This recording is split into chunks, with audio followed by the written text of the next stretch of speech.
Yeah, Yikes. last night. Well, things are going to be quieter as we head deeper into the work week. We still have a couple of rain chances in our forecast, but overall, no big soakers are in our forecast and no additional thunderstorms, at least in the near term. You're looking at a live shot from our rooftop camera overlooking Elliott Bay.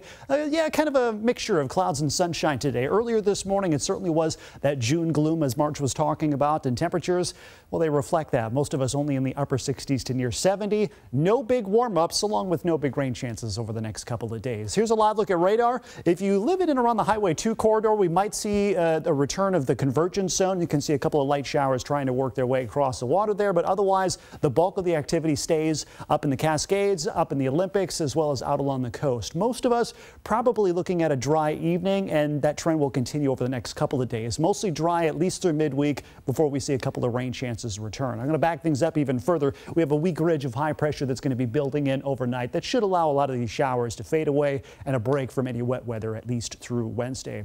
Here's our high resolution forecast model showing us if we're going to see any sunshine anytime soon. Again, a couple of convergence zone showers mainly over the north sound, but that's going to be about it. Heading into early tomorrow morning, kind of a cloudy start with a little bit of sunshine as we head deeper into the day. So tomorrow afternoon should be a little sunnier than what we're seeing outside today. And we should see that sunshine continue into Wednesday, kind of a mixture of clouds and sunshine. Heading into tomorrow, again, overcast to start. Temperatures starting off on the cool side, kind of a June gloom start to the day. More sunshine towards the afternoon will get us back up into the upper 60s to lower 70s, which is still a couple degrees cooler than average for this time of year. This will continue through the rest of the week. No big warm-ups overall. It's a pretty benign weather forecast. So the shower chances will be fading as we head into the evening. Drier through midweek and a few showers as we head into Thursday, Friday, and through the weekend. We have a couple of weak weather systems sliding through beginning on, say, Wednesday night through the rest of the week, giving us a slight chance for a shower, kind of hit or miss showers, and that trend will continue into the upcoming weekend. Most of the action still will continue up in the mountains.